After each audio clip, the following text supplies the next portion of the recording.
Good morning. I am here to talk to you today about internal or external. How do you actually think? How do you communicate? And whether or not that's working for you in your relationships. So stick around and listen to me ramble. This is Leaning In with Ann. I'm Ann Ferguson, and this is a walk and talk that I do every Monday through Thursday. Just talking and walking about all sorts of things that come to my head. I had a conversation with somebody this morning and said, hey, why don't you come on, be on the live with me? You know, because I've got this little cool thing that I don't know how to do yet. I could pop it in and then we could talk back and forth. And she's like, and she said, the problem is I don't jump on real quick. I don't speak too fast. Like I can't think of things. And I went, oh, we're going to talk about that. That's today. So before we get started, I would love to know what you would love to talk about.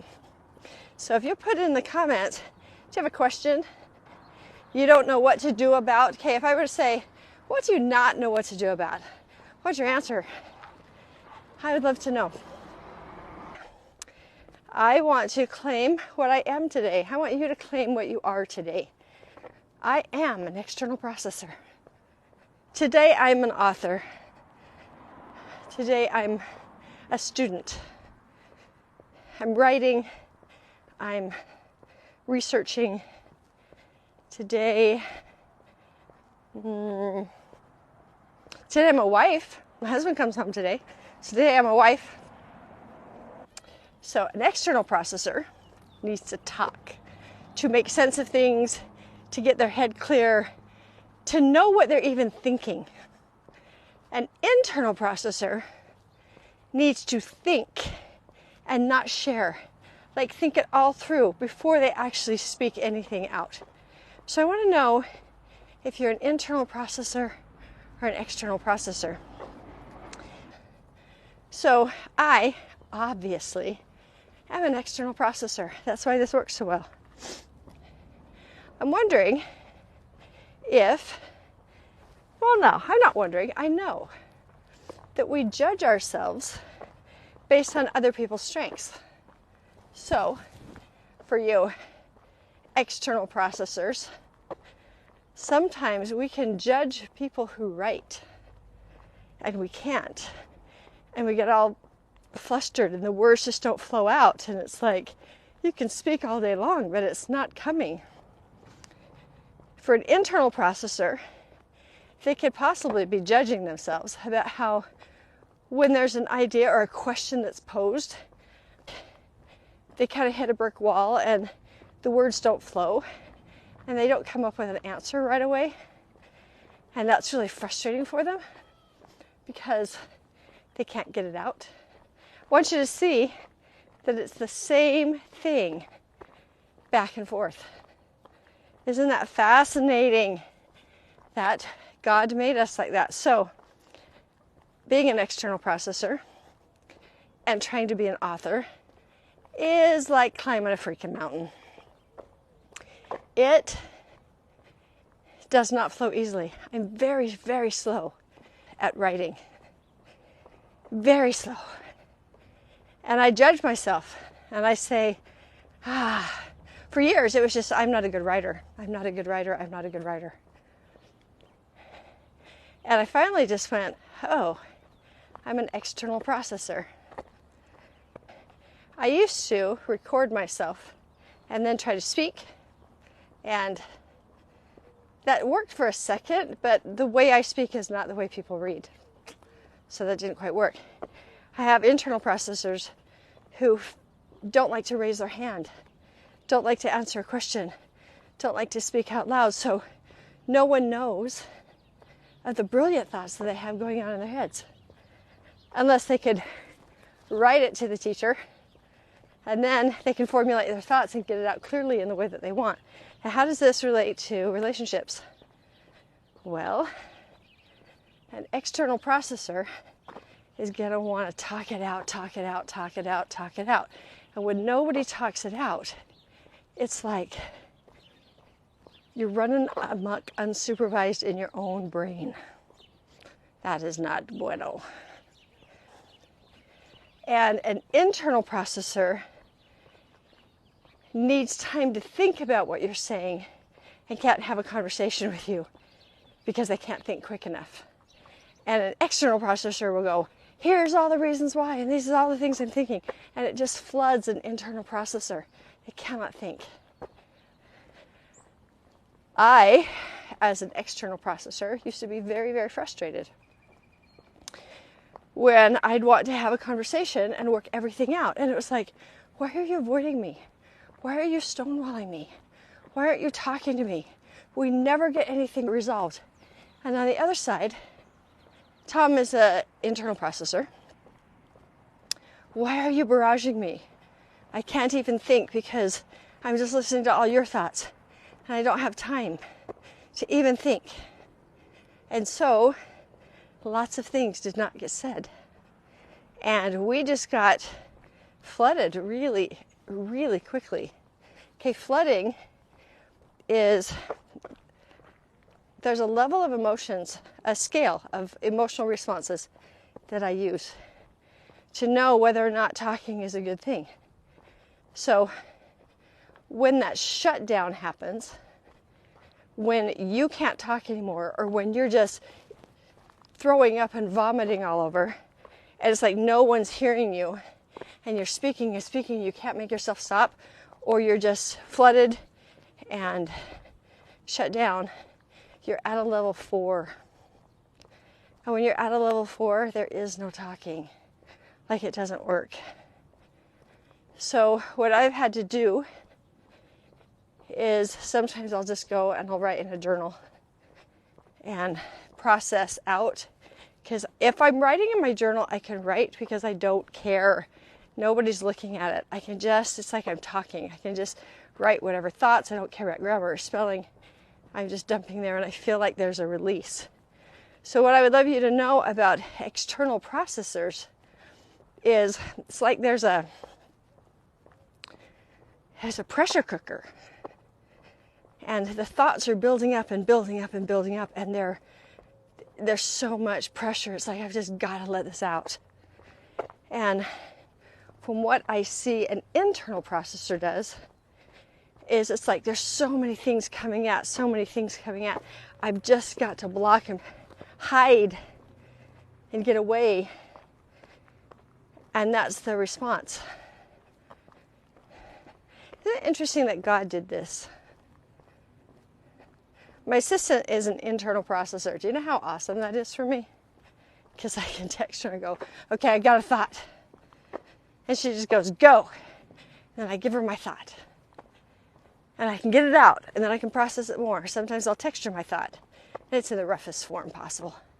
Blah, all over. And she does the same. She'll write things to me. I always feel heard by her. And I hope she feels heard by me, because when she writes things back, I'm like, that's fantastic. So, 2 things. 1, figure out, are you an internal or external processor? It's funny our admiration, right? So I admire people who can do that and who write with such clarity, with such ease. They just type it all out. It's just organized and it's beautiful. And I admire to the point of coveting. Coveting is that I wish I had that skill. And I know that there are people that are like, I can't speak like you. You know, they admire what I do. And they're like, I'm just not like you. I'm just not like you. And let's go with, and you're not supposed to be. Your internal processing is an absolute gift. And my external processing is an absolute gift. So let's do this. Oh, ready? Not wrong, just different. Ooh, not better than, just different. There's got to be people like me who just talk and talk and talk to get ideas shared out there. There's got to be people like you who write to get things out there. Right? So that's all. That's just my thoughts about external and internal processing. What's fun is that I wanted to have a conversation about this. I wanted to bring somebody on live to have this conversation. But guess what? It didn't work. Why? Because they're an internal processor. They can't just talk. So there's not a conversation. Is that not how our relationships are when we're dealing with somebody else? So for Tom, what I used to do is I used to write. Like when I needed to speak to him about something, I would write. And it would be, he calls it my letters, these great big long diatribes of sometimes nonsense. But it would take me an hour or more to write out what I was writing. And I was thinking, oh, internal processor. He can write back. Nope. Nope. He does not write back. And so it's still like, but we're not talking. So we have both had to come to the middle ground. I have learned how to slow down my thoughts, give him one at a time, check in, what did you just hear me say, so that he can check in internally and go, hey, this is what I understood. And our conversations are longer, but they're way better. And I'm not nearly as emotional, because what happens when I'm externally processing, especially a problem, and I get more and more and more emotional as I go, it's because of not feeling understood. Because when external processors get together, man, they talk back and forth, they interrupt each other. It doesn't even bother the back and forth, right? Because ideas are just bouncing. We're just grabbing ideas from everywhere. Whereas internal, it's like, look, I took a long time to think about this and get this thought out, and now you're interrupting me, and now I don't even know where my thought is anymore. That's what I assume might be happening. All right, external processors can give talks in church with a card and bullet points. Oh my gosh, yes. And internal processors need to write out the talk and read it. I'd never thought about that before. That's funny. My mom taught me to just use an outline and never read a talk. I don't know if she was external. She may have been. And that's just how she did it. But you've always been upset that you couldn't give a talk out loud without writing it out. Wow. I'm so glad to know that. That's a big thing. So that is so me. I get more emotional as I talk when you get no response, right? It's because there's an external processing going on, and it's like, no, but you don't understand. Like sometimes I feel like, you know, the girl that is on Charlie and the Chocolate Factory, and she eats the gum, and then she like swells up. I feel like I'm swelling up, and I've just got to talk it out. And when somebody gets me and I go, oh yeah, completely understand that, I'm calm. I'm calm as can be. But when I don't have that and I get the blank stare, or I get the walls up, I end up talking more, because I'm like, oh, I wasn't clear. Let me give you more so that you understand. Give you more so I understand. Give you more. All it does is flood them. So Tom, on the other side, has had to notice when he's flooding and take a step back and go, it's okay. I'm just going to hear. So one of the things in the Igniting Your Belief program that we do is we learn how to hear. So, for instance, when I'm sharing some big, big emotion, the only thing that I need Tom to say is, you know what? Thanks for letting me know. I appreciate you. That's it. Thanks for letting me know. He doesn't have to come back with great big thoughts. So if you're an internal processor and you have an external processor in your world and they just keep talking to you, what I want you to know is they don't feel like you've understood them because you're not saying anything back to them. So all you have to do is go, okay, so what I heard you say was this. Is that correct? Oh my gosh, it keeps an external processor so freaking calm. You don't have to come up with your ideas on the back end. You can even say, I need some time to process this. I'm just glad that you told me. Oh my gosh. External processors. Gosh, wouldn't that be great? I know that internal processors do not share the same way. And they actually don't get extremely externally emotional. A lot of times internal processors, they just retreat. They just don't talk.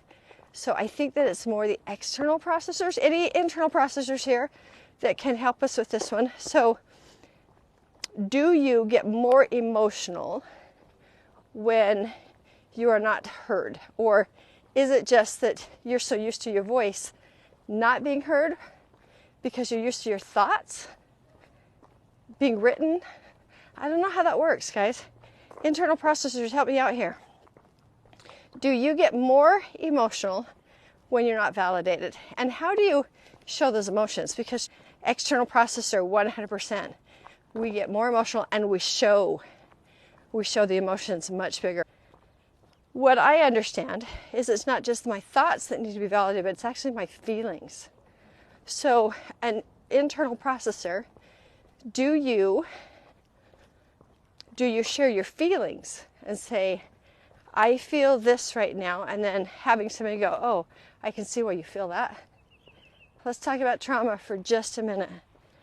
Because when you have someone who really invalidates you and you're not important and you're trying to communicate to them and you are supposed to know what they feel and you're supposed to take care of their emotions because that's what we believe they're supposed to do for each other. That's a whole nother discussion. We go into empathic responses and we get flooded. We get completely flooded. Okay, being upset is step one. It is so good. I know that sounds weird, that it's good to be upset, but that's where anger is actually really important. Because anger is telling you something. Anger is saying, hey, you need to be upset about this because there's something that needs to shift and is wrong. So the anger in that is saying, you know what? I deserve to be validated and heard. Okay. With that being said, everybody listen up. Very few of us, if at all, were taught what validation looks like. We were not taught how to even validate. So I'm going to help you out here.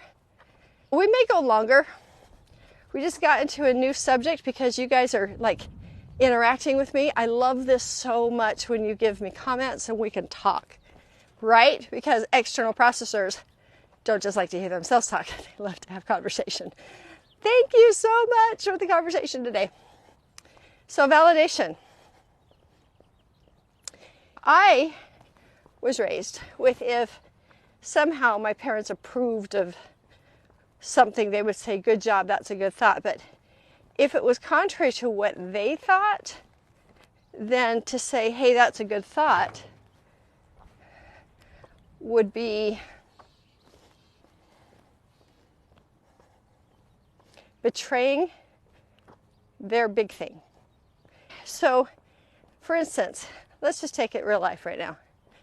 There are a lot of kids who are leaving the values that their parents hold. They're not doing it right or righteously, whatever that is.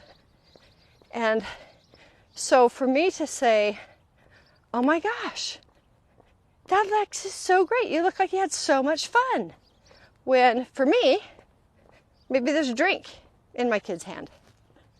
That feels like if I say that, I'm giving them permission to drink. So I'm not going to say that. And you know what I'm doing? I'm invalidating the fact that they had a good time and they had a lot of fun. So what do? What do you do when you're not validated? You hide. It's like, I'm not talking to them. I'm not telling them what I'm doing. I'm not, because, I'm disappointing them. I'm not doing it right. They don't like me. Validation is so freaking important, you guys. It is so important.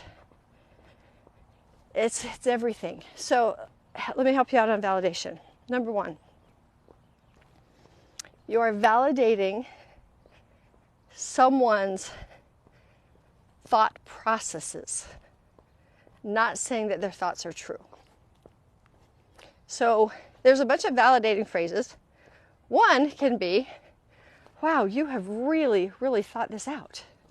Or, that must have been really hard to come to this. Or, another validating thing, when somebody has said something that is completely, completely off, and you're like, a way to not invalidate that is to say, and this is not,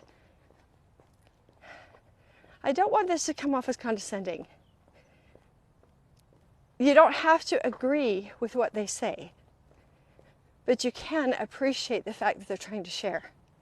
And so there are times when I will say, I appreciate that point of view. You've given me some things to really think about. And then I can shift the subject. They still feel like, oh, I shared. It was okay to expound on my point of view. They absolutely turn somewhere else to be validated. 100%. And so to say, tell me more. I'm not understanding. Tell me more is another validation. It's like what your thoughts are about this, they're valid. So right now, all of you internal processors, I could be, but that's not how it is. Like, you just need to speak. The more you speak, the more comfortable you're going to get with speaking, and that's great. You just need to just try it. Be very, very uncomfortable, and you'll get this down. Is that validating? No, what's validating is, that's how your brain's wired. You can practice. You can, if you choose to, develop that skill. You can be uncomfortable. It's not going to flow as naturally, but you can get there if you choose to. Express your thoughts more. You'll still have to think pretty clearly about them before having a conversation. So if you're an internal processor with an external processor and you need to have a big conversation, I would totally sit down, do whatever internal processors do. Don't ignore it. Sit down and go, okay, from this angle, I've heard this person say this. From this angle, this is what I think. And this is what I think here, and this is what I think there. And you get that all there so that you can say, I am ready now for a conversation. Ah, it would be so fantastic. Okay, can you imagine? Oh my gosh. Internal processors, if you were to say, I've thought a lot about what you've said, and I would love to have a conversation about that, to see if I understand you. So much validation right there. Instead of being abandoned, alone, feeling like you're crazy because of what you're thinking. Because there's a lot of vulnerability in just sharing, as internal processors know, because part of the reason why you don't share is because the vulnerability is too big. Same reason why it's really hard for me to write and share my writing.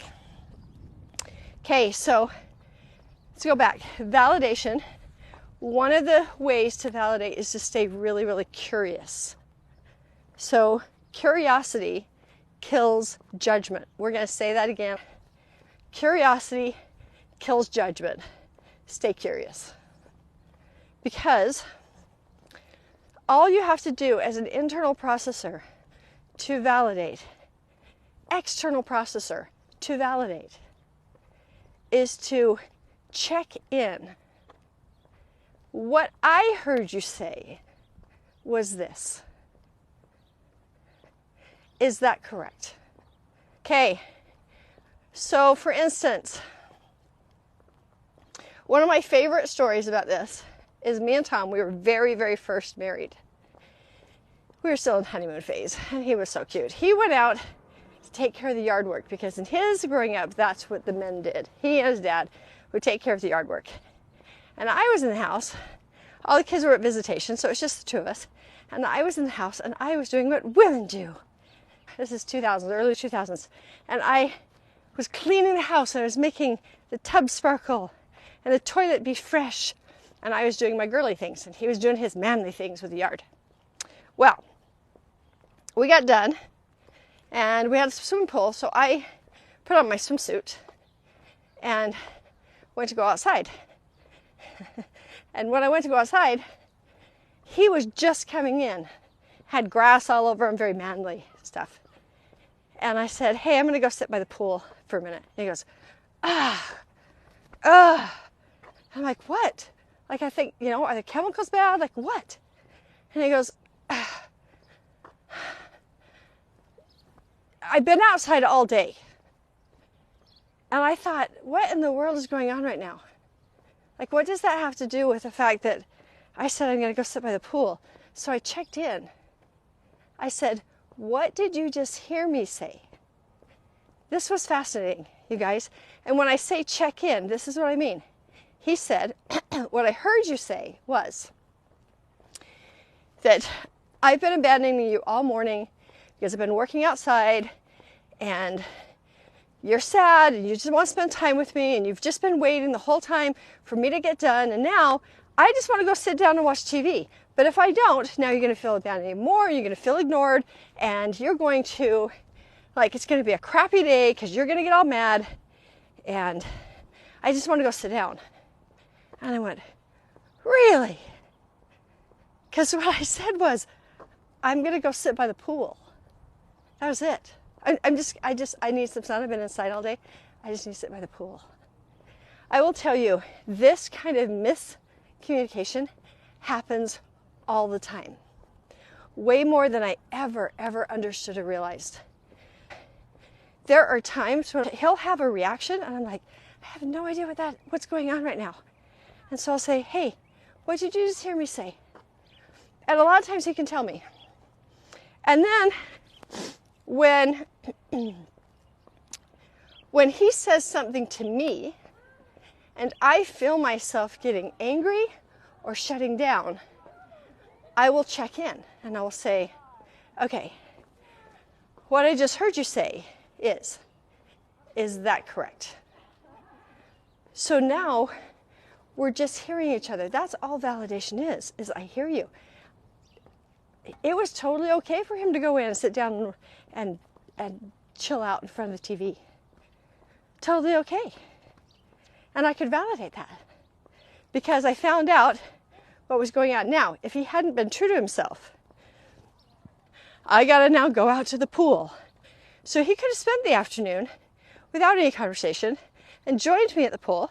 I would have thought we were totally okay, and he could have built up resentment because his needs weren't taken care of. And I didn't say, no, honey, it's okay, stay in the house. The only reason why I know is because I asked. So I'm going to say it again, curiosity kills judgment. And that's where validation comes from. So even if their perspective is completely off of what you are experiencing, it's like, oh, I can totally see why you're acting this way, if that's your perspective. Okay, can I share my perspective with you on what's going on? So I'm going to give it to you one more time. When somebody has an emotion that is not coming from a perspective that is yours, and their perspective is off from you or even reality, you can say a couple things. Wow, you've really thought about this, or this really matters to you. Like, I can see that. I see that this is important. Or, that's interesting that that's your experience and how you saw things. Okay, it can be completely off. Like with kids. Oh my gosh, you guys, kids. The lens that they see through when they're 10, 11, 12, 13, you know. They think they know what's going on in the world, and they don't have enough experience to understand what's actually happening with adults.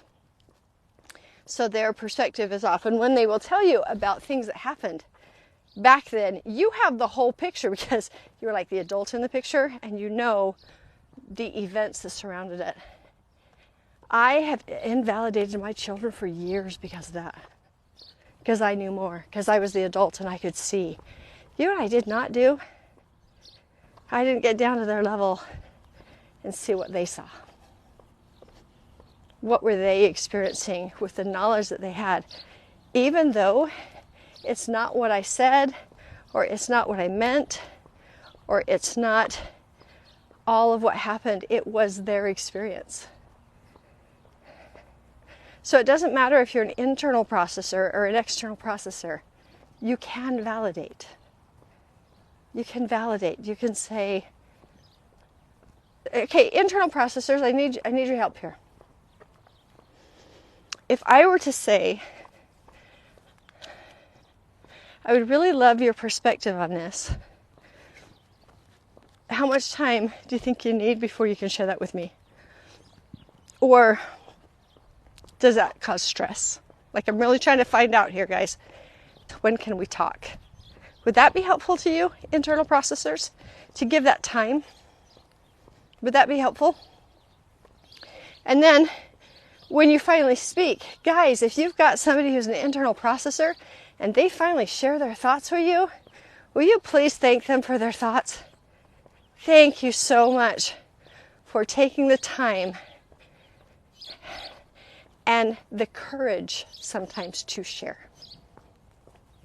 Learning how to not take it personally all the time. Do you know how much stuff is actually not personal? It's what you're feeling, not what they're feeling about you, but you're coming through your own lens, and so you're interpreting it a certain way all the time. In fact,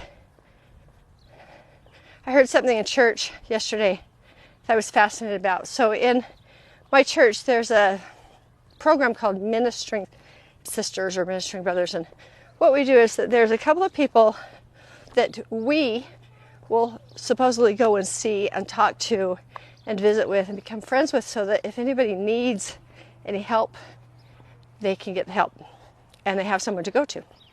Okay, it is super, super awkward because I have a name on a list and I'm supposed to become your friend and I don't even know who you are, and you know that you're the name on the list. I'm only doing this because I've been assigned to do it. Like, it sets up from the get-go, it sets up a mess, right?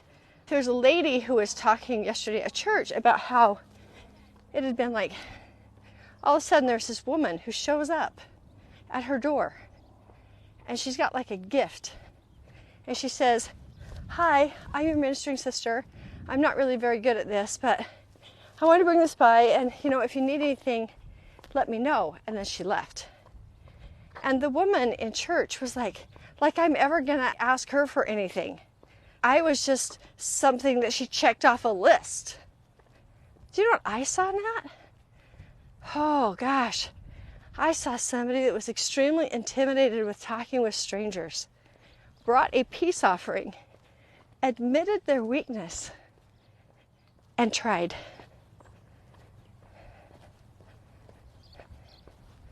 What are we seeing with each other? And are we validating experiences? Because I've been the one. Me. I know. See, walking around talking to the park, I'm an external processor, but I'm actually not with anybody, so it's okay. I get very shy with people that I don't know. I've been hurt enough that I don't know how you're going to react to me when we first sit down and talk. And so it makes me very nervous to even try to get into that. I didn't have any modeling. My parents never even had friends over to our house. Like, there were no dinners, there was no socializing. My brothers were drug addicts.